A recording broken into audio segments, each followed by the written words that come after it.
Hey Married at First Sight fans, welcome back to the channel. Shantia here. So today I'm going to be doing a review for episode 13 and 14. So I'm combining them together. I've been away on I've been hanging out with family, been doing a staycation, spending time with my sister and my adorable 3-year-old nephew, and that was wonderful. It's great. It's so important to spend time with family. You just don't get that time back. So now I have time to return back to my reviews, and I'm excited to be back with it. Okay, so I wonder how you guys are feeling about the couples. Please comment down below. Let me know your opinions, because at the end of the videos, I like to comment on whatever it is you have to say. And I'm actually reshooting this because this mic is extra sensitive. So the audio was coming out crazy. So let us just go ahead and get into it. Okay, so our first couple is going to be Lindy and Miguel. So in the previous episode, all of the couples got to meet with either Dr. Pepper, Pastor Cal, or Megan Good's ex-husband Devin. I don't know if he has a title in front of his name, but Devin came. I don't remember his last name. He also came and gave advice to the couples. And then the episode after that, the couples got to go on their retreat. And I'm always wondering, like, is there ever going to be a retreat where there isn't any kind of drama? Because it just seems like there's drama every single retreat, right? And I mean, I'd imagine if you got 5 couples, all of them knew there's going to be some drama. So let's just dive into our first couple, starting with Lindy and Miguel. So in the previous episode, Lindy and Miguel were sitting in front of, was it Pastor Cal? Now, Lindy kept bringing up, again, the storm. She kept talking about and referring to herself as, this is me at a 4.5. You haven't seen me at a 10. Oh, just be ready. Be ready for the storm. And here's my thing, and this is what I always say to women. Don't do that to yourself. Like, don't talk yourself down. If you really need to process all of those emotions and those conflicting feelings about yourself, journal about it, talk to your therapist, talk to your girlfriend. You're going to wear out your partner because you're with them all the time. And you don't even have to say anything. Like, forget saying things. Sometimes we speak, but honestly, it's good. You know, like, we speak, we overthink, but the relationship's just fine. Let your action and let your energy speak for itself. Don't I just do not encourage people to talk yourself down. And I think women especially, we just have this habit of talking ourselves down because we're overly humble, and that's how we deal with our insecurities. You know, women, we tend to point our insecurities inward, right? We take our anger out on ourselves, whereas masculine energy is more about, sometimes they have a tendency that they take their energy out or their anger out on the world and what's going on out there. That's how their energy works. Where ours energy, when we're taking all the energy and we're focusing it on ourselves, when we shine self-awareness, we can heal that. So you don't need to put that emphasis towards your partner and like create this whole tower of what they need to look out for, because you're mentally wearing them out. And at the back of his head, he's going to be making a list of all the things he needs to be prepared for, because you're going to start to trigger his insecurities and his trauma. And, you know, I always feel like the whole point of the relationship is to heal together, to create a beautiful new experience together. That's what you want to infuse into the relationship. So that's why I also think it's important to take the time to do your healing, to take the time to get to know yourself, to take the time to actually like who you are, because that's going to be reflected into your partnership. So that was like the first episode for Lindy that was happening with her. The second episode, or the episode that we just watched, that was all Miguel. So Miguel was in a whole mood. He was self-sabotaging. He was in a whole mood. He called Lindy out for gaslighting him. Yet he was the one who was gaslighting. He was manipulating. He was being controlling and emotionally highly unstable. So it all started out with a picture. Lindy wanted her picture to be taken. It was her special prom night. She's never had a prom. This was her prom weekend. She wanted to have fun. She wanted to enjoy it. And yet he insisted on being a wet blanket. He insisted on bringing her down. And so I'm just going to dive right into it. I feel like my advice towards Miguel is just find a pause button. my advice towards anyone who's having any kind of conflicting moods, and I most definitely can identify, have been that moody person, especially when you don't do your healing. You are very moody, very unstable. I learned to find the pause button and the slow down button, because instead of taking someone down with me, I'm like, oh, I need to rearrange this so that I'm reflecting on what I'm doing. My issue with Miguel is he's always saying he's in love with Lindy. I'm in love with her. I'm in love with her. Sir, I need you and I challenge you to redefine what love is, because love does not hurt. How can you be in love with someone and yet insist on trying to control them? He was essentially trying to father her, right? Oh no, don't do that. Don't use that tone with me. You know, he's trying to control the situation to get a certain outcome because he's fearing certain repercussions. He's fearing consequences unfolding in a way that he has no control over it. But he's essentially projecting, he's inserting all of his fears, all of his insecurities into the situation, as opposed to just being there, being present with his partner. I know Lindy she can say a lot, and honestly, I'm not always there for it. I'm not always there for her energy, because sometimes it does come off as immature, and he can sense that. But fathering her is not going to resolve the problem, because then you create a imbalance in the power dynamic in your relationship. The minute there's an imbalance, Devin talked about this. The minute there's an imbalance in your couple dynamic, in your relationship dynamic, someone's going to get really upset. And so I think sometimes we don't realize it, but what we're seeking to create is balance and harmony. But the way we go about it is dysfunctional.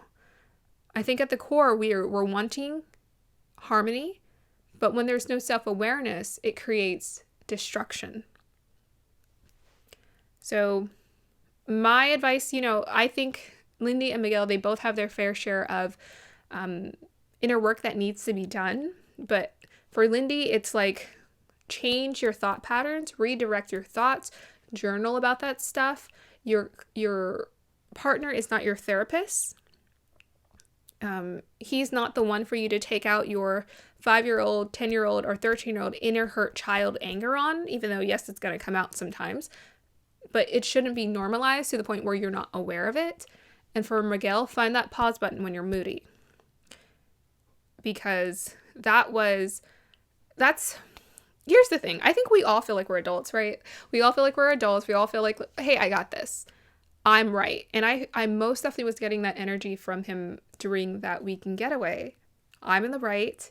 You need to listen to me. Don't talk to me like that. I don't like that tone. But all the while, he was so moody. He was so in his feelings. He was so projecting so many of what he was feeling onto her. And she was saying, okay, can I just get a hug? Because she's trying to levitate it. She's trying to use humor to lighten it up, lighten the mood. And he's like, oh, why am I so sensitive? He has some self-awareness. He's like, yes, I'm sensitive and I'm doing this and we're doing this together and this isn't okay. And then he would come to her and apologize. I'm like, that's exhausting. I can't spiral. And then by the end of it, Lindy was just in absolute tears. Because she's like, what do I do right? What do I do wrong? Like, what do I do? Everything I do is wrong. I can't do anything right. And that's not fair to her. Yes, she's emotional. And yes, she can be very dramatic. You see the way I'm talking, very dramatic. Yet at the same time, he was most definitely taking his frustrations out on her. And it's a deep-seated insecurity.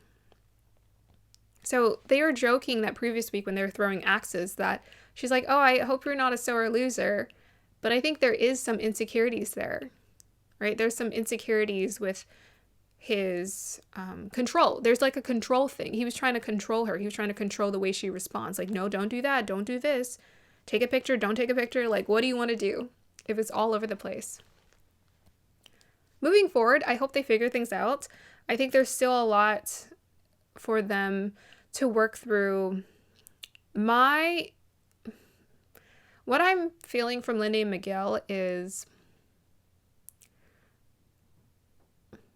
I feel like Miguel is very much on the fence. He isn't fully in it. I think Lindy is actually more in it than he is, but she's still immature.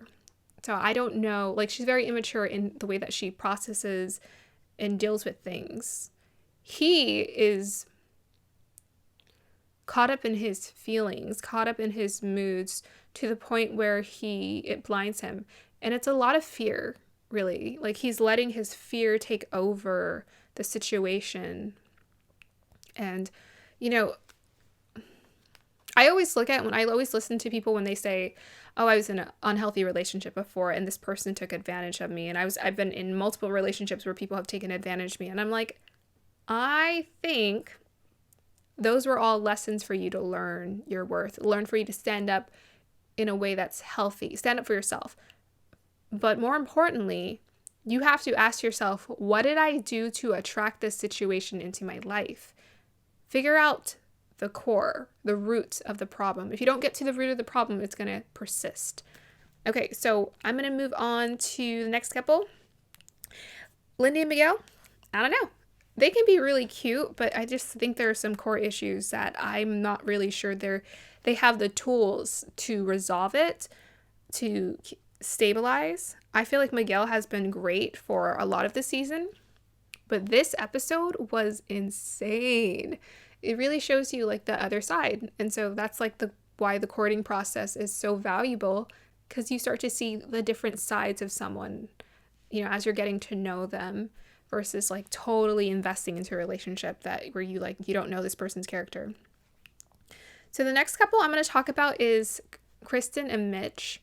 Now, I've said this before. Kristen and Mitch are my favorite comedic duo. They're my favorite sitcom couple. And I love that Kristen dressed up like Mitch because, again, using humor to make things fun is great.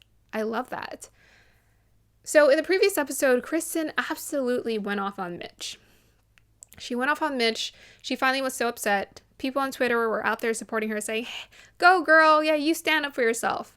But I don't support this response. And this is why I don't support this response. That's between you and him.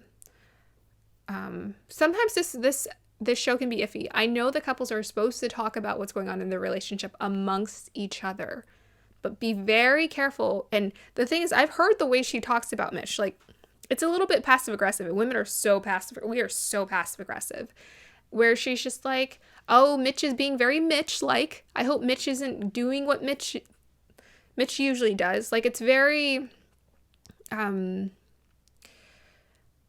don't think they're going to last. Let me just put it out there like that. I don't think they're going to last because at the core, there's so many things about him that she does not like, that irritate her, that aggravate her, because it's him. This is his authentic personality. And I'm like, if all of those little things bother you, don't force it to work.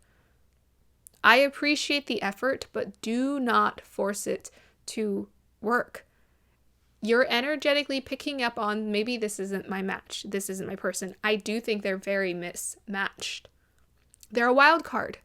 They're a wild card couple.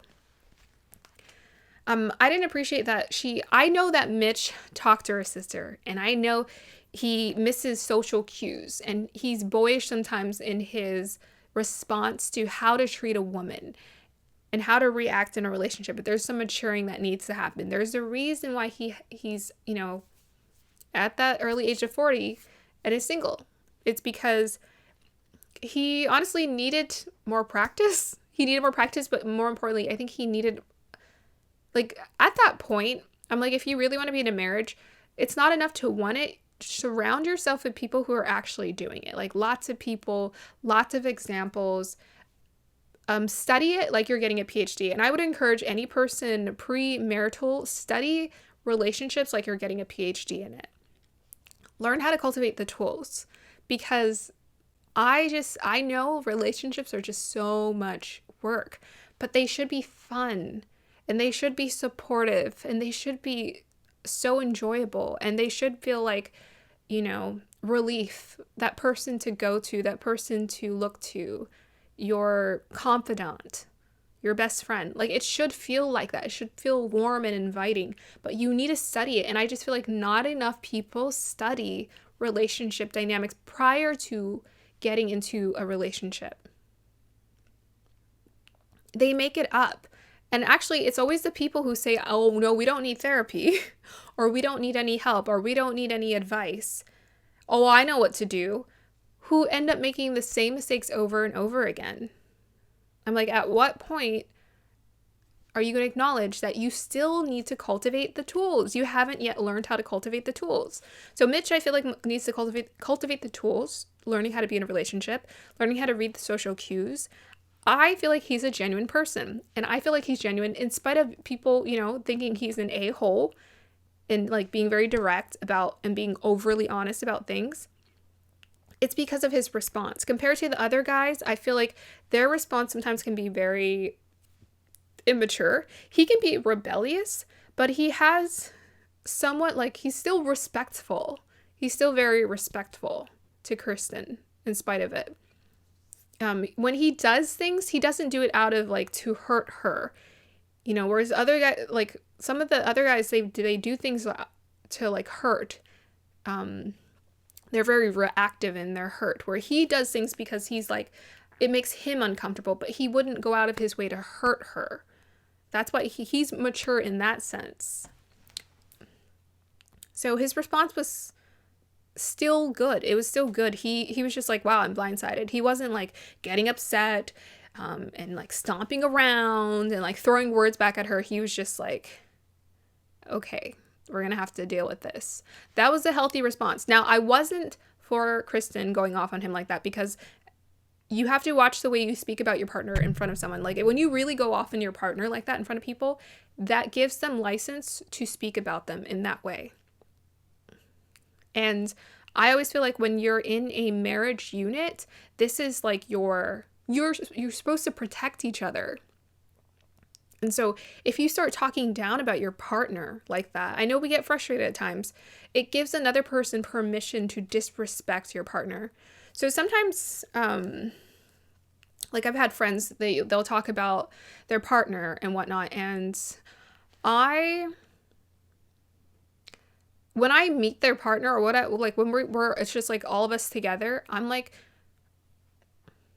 this is a normal guy, because this is your relationship and your guys' struggle, but this person, the human being, is fine. And I don't want to come up with all these biases about who this person is, because I'm like, when I'm around this person, they are a genuine, like a good person. It's just that you guys are having that relationship, you guys are struggling through something between each other. So just watch for that. Watch for how you talk about your partner. I didn't appreciate it because it was overreactive. Here's the thing. Communicate.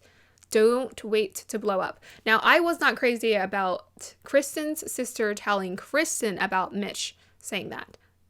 I'm like, this is why I agree with Little Black Book 91 when he says, make sure you surround yourself with people who support your union. Yes, I know sometimes relationships, yes, maybe you do need a breakup, but it is not for me or any outside force to tell you to do that. You're a smart, intelligent, loving human being. You can figure that out on your own.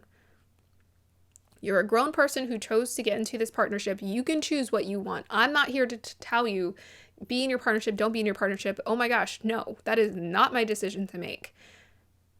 And for her sister to be like, oh, by the way, Mitch expected a hippie wife. That was not her place. That was not her place. Just tell him. The whole point of him having that conversation was for him to get clarity, because he's trying to figure it out. He's stumbling. He's trying to figure it out. He's trying his best. Give him advice. But she said the way that a woman dresses isn't for the male gaze all the time. Sometimes she just does it for herself. Okay, but that was it. Then give him advice, but you still need to tell her that you think she's beautiful no matter what, because it's going to inflict how she feels about herself if you don't do that. Yeah, that was my thing. She should have told him that, not told her sister that, because look at that. Here's the thing about third-party situations. Now it's misconstrued, Because really, when we were watching him tell her, yes, I felt like he meant well. It was messy, but he meant well. Because he just missed the social cues. And he needs to learn what's appropriate and what's not appropriate. But punishing him like that was a punishment. She's going off on him. That was punishment. I'm going to punish you because I'm upset. But now you have this weird punishing dynamic going on with you and your partner. So later on, she calmed down and she apologized. And things just flipped around. And she said, I shouldn't have done that. I should have just, communicated it better. And she said, I've been trying to, but you've been missing it.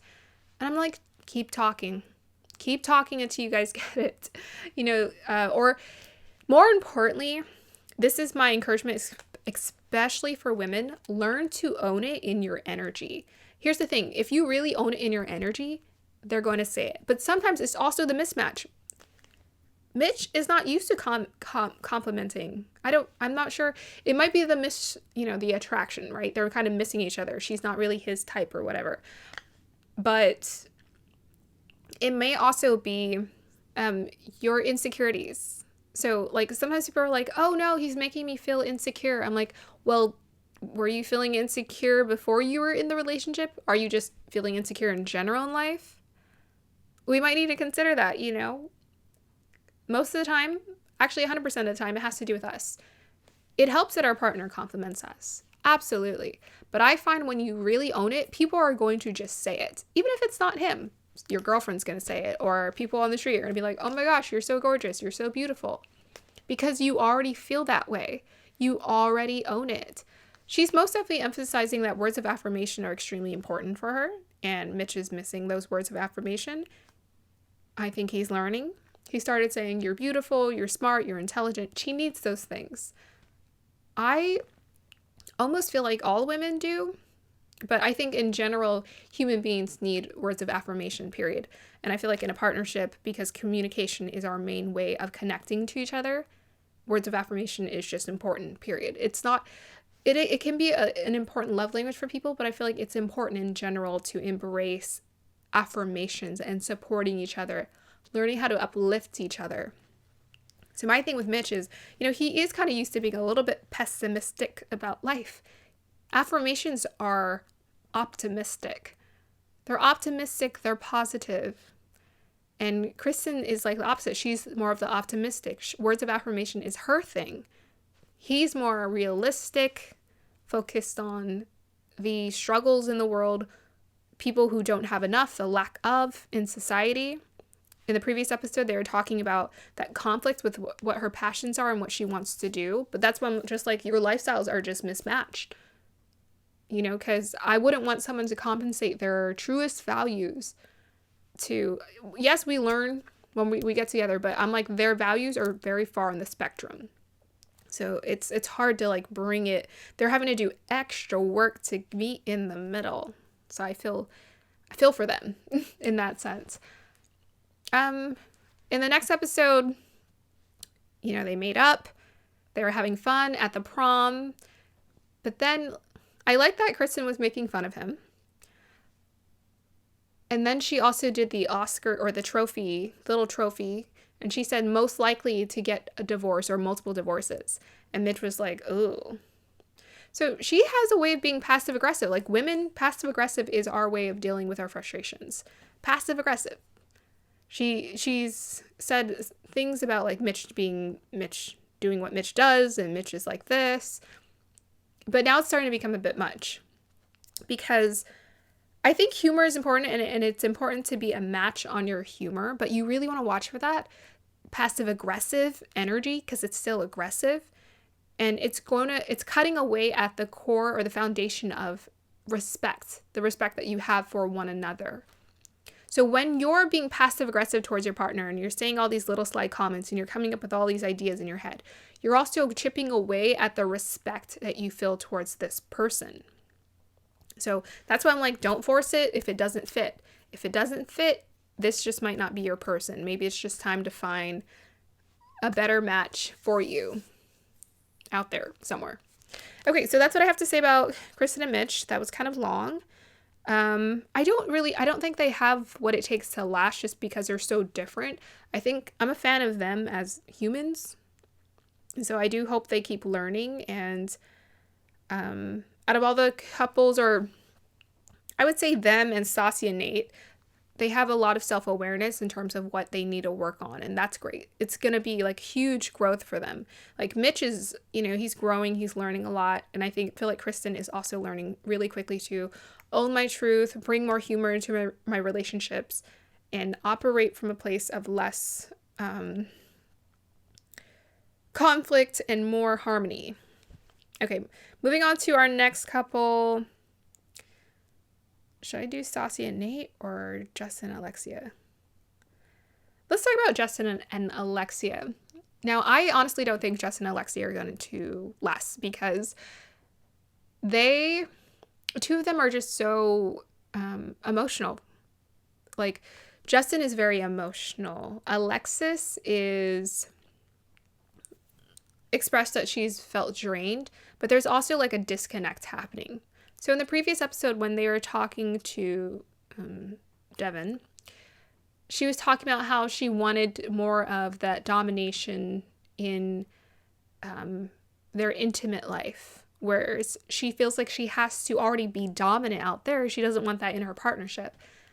My thing is she does kind of come off next to him kind of dominant, and I think also Justin is more in tune with his feminine energy, right, than some other men. So I can see where that would be an issue. I would just encourage her to find a way to create that polarity with herself and just make sure she's just not being dominant, because when she says certain things, she said certain comments about him, I feel like that is an expression of her dominating him. So she does have that habit of being dominant, and she's already admitted to hyper independence. So when you're afraid of vulnerability, you're afraid of getting hurt, you actually might be creating that imbalance in polarity in your partnership because you're already dialed into that energy and you're not giving. So it's not enough to just be like, hey, I want you to dominate me. You have to change your energy too. So I'm like, he can't just become the dominant one. You have to shift your energy too. So he can line up and create that polarity for you and that attraction for you. So they're having that conversation with Devin, and he talked about how it's so important for you to know who you are and like yourself as a person. I really like that because that's totally my philosophy too. It's so important to like who you are, to know yourself as a person, because you bring that into your partnership. You bring that energy into your partnership. That's why I always say, like, it's so important. You want that person to be happy. You want that person to be happy in their life, like doing things that they love, because they're going to bring that energy back to your connection. You want them to be doing things that are creative. You want them to be doing things that are unique to them, because that they're going to bring that energy back to your relationship. It's going to be lighting them up. He also talked about how Justin was controlling or Justin said he was controlling in the relationship and insecure. They talked about how, hey, Alexis, he asked her, what do you want in this relationship? In terms of like freedom and not feeling so restrained. And she's like, well, I just want freedom. I want to be able to do things. And he's like, oh, what does that look like for you? And then she talked about how she wanted to go have fun and do like fun, adventurous things. And Justin was like, yeah, I like adventure too. I like doing fun, adventurous things. So I don't know if Alexis has a way of like creating problems. I most definitely see that she does undercut him, and I'll talk about that further. But hopefully that resolves it and they see that they are on the same page. But I'm sensing that there is a disconnect even bigger than that. So in the next episode, they consummated their marriage. Alexis said in the after party that she thought it was okay. Could have been better or something, or lasted longer. She put all of that out there. And then Justin said, hey, we were up all night or something like that. So I'm like, what is going on? Is he saying that to overcompensate for the lack of? And then later on, when he's putting on her shoe, she makes this joke about, haha, you couldn't take off my bra. And she says something about, haha, why are you looking at my boobs? And then she also laughed about at the fact that he wanted to play Monopoly with the guys. Just like, Monopoly with the guys? So again, passive aggressive. This review should just be called passive aggressive, because again, it's like what we do as women is like that's how we deal with our anger, but just watch for that, because it's still aggressive and it still can be hurtful and still can get to someone. And as you saw between Lindy and Miguel, she was just like, hey, take the picture. That's not what I like. It hurt his, it hurt his feelings. It affected his mood, but it didn't matter. It was going to affect his mood one way or another, because he was not establishing a healthy, like, emotional control. Okay, so that's Alexis and Justin. I feel like he's too emotionally unstable. I think Alexis, quite passive aggressively, is expressing her disappointment in her match with Justin. And yeah. So moving on to our next couple, Stassia and Nate. Now, Stassia and Nate, they're the one couple I'm actually hopeful for. They have genuine chemistry. They're both really smart and self-aware. Stassia, I feel like, directly communicates exactly her wants and needs, as well as her fears. I also feel that she's very much committed. When it comes to Nate, we'll talk about the I love you later. With Nate, I feel like he most definitely expresses that his maturity in his relationship with Stassia through how he talks about the relationship, how he analyzes it. He's very observant, and I like his observation of other people. It feels like it's very on point. And so I always watch for that, because if someone can see other things going on around them with clarity, then most likely they have a lot of self-awareness when it comes to themselves, their behaviors, and their fears and insecurities too. So I think they're doing well, but what's thriving for them is like their sexual chemistry is on fire. So that's great, because sometimes it's really hard to create with someone, or it takes time to develop that, unless you're like, for Married at First Sight anyways, it could take time, but for them, they're all gung-ho for it. And we're not going to get into the nitty-gritty of the details about what happened. Moving forward, so in the previous episode, Stassia's friend was telling Nate that it's important that she hears I love you. And here's my thing again. I love you it should be a gift. Saying the words I love you should be a gift. It shouldn't be something that we're like forcefully bringing up into our relationship or in a conversation. Because I think real love takes time. I understand sometimes we want and we desire for that love so much, but it has more to do with like something inside of you. And this is why I agree on courting as opposed to, this show, because that's the only way for you to really ensure that this person is sincere, is if you go through the courting phase and you're meeting each other and you're getting to know each other and you're like, oh, okay, this person genuinely cares about me. But for women, I'm just like, it's very easy for us to like get it all in our feelings, but I'm like, that's why you want to date. You want to date different people. You want to meet different people before just committing to one person, because the only way you're going to know is through, if it's a masculine, the only way you're really going to know is through their actions and what they're showcasing. Words don't mean anything. Anyone can say, oh my gosh, I'm going to do this for you and that for you. And be like, oh, okay, that sounds so good. But it's what they showcase and what they reveal to you. But yeah, Stassia and Nate are doing great. Like, I'm so happy for them, and I want them to keep thriving, but you just never know with this show. Couples be going through ups and downs. One week it's a up, the next week it's a down, and no one is saved from that. That's not the word choice I'm wanting to use, but that's all I can think of.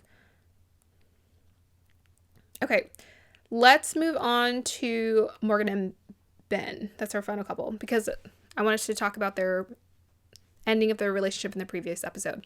So their relationship is officially over. I think that's fantastic. I think Morgan has most definitely a lot of anger. She was taking so much anger out on Ben, who she barely even knows, when she was the one who lied and misguided him. She said that he betrayed her because he brought up issues. I'm like, girl, if you think that's betrayal, I get what you're saying.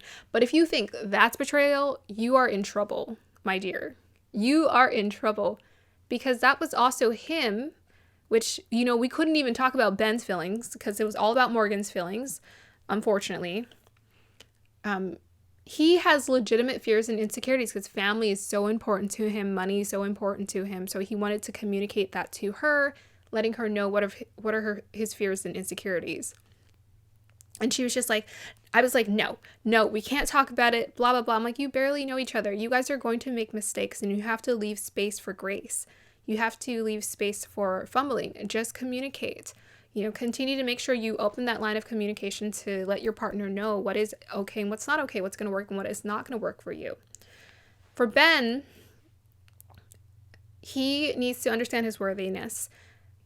I felt like it was very much that phrase of a soldier lying on his sword. It's just so sacrificial and so unnecessary. And I know it is very much karmic in Asian culture and other like really hardcore cultures where family is just, and the collective unit is very like vital to your decision, like all of your decisions, and carrying that weight of family can be so heavy. But hopefully he learns and understands his worth. And it was so interesting that he was talking about how his family was pressured, and he was pressured to be a doctor, and his parents weren't very loving. And I was listening to a guy, because I'm part of the Toastmasters Club, you guys know, and he gave the exact same speech.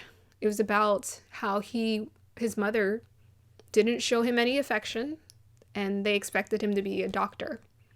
And it created quite a bit of like frustration and trauma in the experience, because that wasn't what he wanted. I don't know what he ended up becoming, but I don't think it was a doctor. I don't think so. Yeah, so hopefully Ben learns his worth, and he just has to advocate for himself. I hope he does. I hope he builds up that strength and most definitely hears from the audience and sees that we support him. Ben, you're free. You're free. Please live your life. Please enjoy your life and really do things that make you happy. If anything, one thing I've learned from the pressures of family and from the pressures of society, it's so important just to do more of what you love, because it's like God is holding you up. That's what I learned. It's like when I lean on the foundation of, this idea of family, where people and individuals have their own opinions about what you're supposed to be doing in life, it's not an actual stable foundation to lean on. When I lean on the foundation of myself and believing in myself and my capabilities, I'm solid.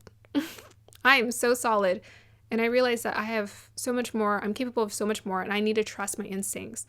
I feel like the best thing you can do for your child is allow them to figure it out and to trust themselves, trust their own instincts, because that way they can go out into the world and they can make something of themselves in a way that feels really authentic and healthy. Otherwise, they're always going to be questioning themselves and their identity. And that is a lot of inner work. That's going to be a lot of years of therapy that your child has to go through because you pressured them to be something they are not meant to be. That child was already destined to bring some kind of their own spice, their own joy into this world. And I would never want to pressure a child into thinking they didn't have that kind of freedom. Okay, so let me go ahead and talk about... or look at the comments. So I'm going to go ahead and look at the comments. And then the last thing I'm going to do is I have a bit of a surprise for you guys. Okay, so one of the first comments we have here. So someone said that my volume was low. Right, I will try to make sure my volume is not low for the next video. And Nanette sent me a happy birthday. Thank you, Nanette. I really appreciate it. My birthday, I celebrated my birthday officially with my family, and I got a gift that was super generous. I was not expecting, like I didn't even, I couldn't even imagine getting it. But it was a wonderful birthday, and I share the same birthday month as my dad and my nephew. So all three of us got this like huge birthday cake with our different candles on it. And of course, my nephew blew them all out, but it was still awesome. And the cake, we absolutely destroyed it. So thank you so much for wishing me a happy birthday. This year has been absolutely incredible in terms of like change and transformation and me doing things that I really love and believing in myself. So it's a very vital year for me. Thank you. Okay, so that's the end of the comments. Thank you guys. Make sure you guys comment down below and let me know what's going on, like what your opinion is, so we can discuss it here on the channel. Okay, so I want to let you guys know that this is going to be my last season of Married at First Sight, but that's because we're going to be focusing on some really rich, raw, authentic content that I'm so excited to bring to this channel. So for some time, for months now, I've been trying to come up with an idea of like what I wanted to do on this channel that was going to be exciting for me, because it's so important for me to bring the energy. And I sort of created some series, like the Heal, Feel, Reveal series, but this one, I'm not going to hold back as much. I'm going to put it out there. And I also want to move away. The reason why I'm not doing Married at First Sight anymore is I wanted to move away from relationship advice. Yes, I believe in relationships, but the thing I'm actually phenomenal at is being so comfortable with myself, and I'm absolutely comfortable with being single, and I've learned how to own it, and I've always followed my instincts in terms of, you know, when I want to be with people and when I don't want to be with people, and it's led me to a place of fulfillment and joy and excitement, and I want to share that with you guys, share that journey with you. So I'm also starting a pact. I'm creating this pact, and I want you guys to join me in this pact as well, in not being Miss Nice Girl anymore, not being Miss Nice Girl, not being Miss People Pleaser. We are ending this because I feel like in order for you to be a boss, in order for you to be in control of your own life, you have to own those things. You can't be smiling, be nice, be people pleasing all the time. And when you have a lot of feminine energy, or if you're very much dialed into those energies and you haven't learned how to own your masculine energy too much, it's hard for you to really put yourself out there. But I've learned in this past, it's been about how long has it been since 2 years. 2 years since I joined Toastmasters. That was like so vital. That was a pivotal point for me. And that changed everything. Making that decision, putting myself out there, speaking my truth has gotten me in the habit of just like owning that energy. And I want to share more of like the tips of my journey, because my inner work journey has been, it's just been a lot of shifts and change, like just in the last 4 months alone. So on my other channel, you guys know I'm doing like more esoteric spiritual advice. It's phenomenal. I'm having so much fun. It's a lot of work, but I don't even care. Like, I'm so happy to put in the effort, the energy, and the work. In less than 4 months, I managed to get 1,000 subscribers. So woohoo, like 1,000 subscribers. And that was all energy work. That's why I'm saying it, like, it makes a difference when you shift things. On this channel, I basically plateaued, but I plan on bringing some like new energy to this channel, just like to keep it, because I feel like I want to still do something with this platform. Whereas my other channel, it's more like fun, like spiritual energy happening and moving around there. But this channel, I really want to bring some like wonderful, practical, as well as spiritual advice towards you as a viewers. This channel is dedicated to helping you live in a way that feels natural. That's still true today. How do we live in the way that's natural? How do we own our femininity as well as our masculinity so that it's healthy? And I plan on bringing more of that energy, more of that raw energy to you, and helping to give you guys my perspective, my journey, advice on how that's operated. And yes, it's going to be excited. So the preview for the next, or the first episode, I have like a few ideas that I want to do. One of them is learning how to be selfish with your energy. Now, this is something I've never had an issue with since I was a little girl. I was always very different from my sister. My sister was always very community oriented, always out there, connecting with people, so giving. But me, I was always more in my own world. But it benefited me. It benefited me because it helped me to study myself like I was getting a PhD. This is the secret. You have to study yourself like you're getting a PhD. This is what self-improvement is. It's like the school of life. When you go to the school of life and you're always studying yourself, you're going to learn what are your strengths, what are your weaknesses. But I gotta say, in the last year, it's been powerful, so powerful. I managed to get I managed to win as the district speech. My speech for Toastmasters won at the district level, and I'm so proud of myself. It was my first time doing the competition, so you just don't know what you can do until you just do it and try it. And I've learned kind of like what my strengths are, what gets me going, what makes me excited. And more importantly, I've learned how to listen to that feeling, that intuition of like what makes me excited. So we're going to talk about all of that. Like, how can we overall bring more energy, enthusiasm, and be more in touch with our intuition and spirituality so that we can manifest and create beautiful experiences out here in this world. All right, so that is it. A lot of talk. I hope you guys enjoyed that. Have a beautiful day or evening. Be here for the next review of Married at First Sight. We are going to finish it. We're probably going to do the reunions reviews as well. But then after that, we're going to be doing some powerful content and be moving forward. And I really want to give you guys something that's going to help elevate you and elevate your life. All right. I hope you have a beautiful day or evening. Thank you for watching. Like, subscribe to support the channel. Bye.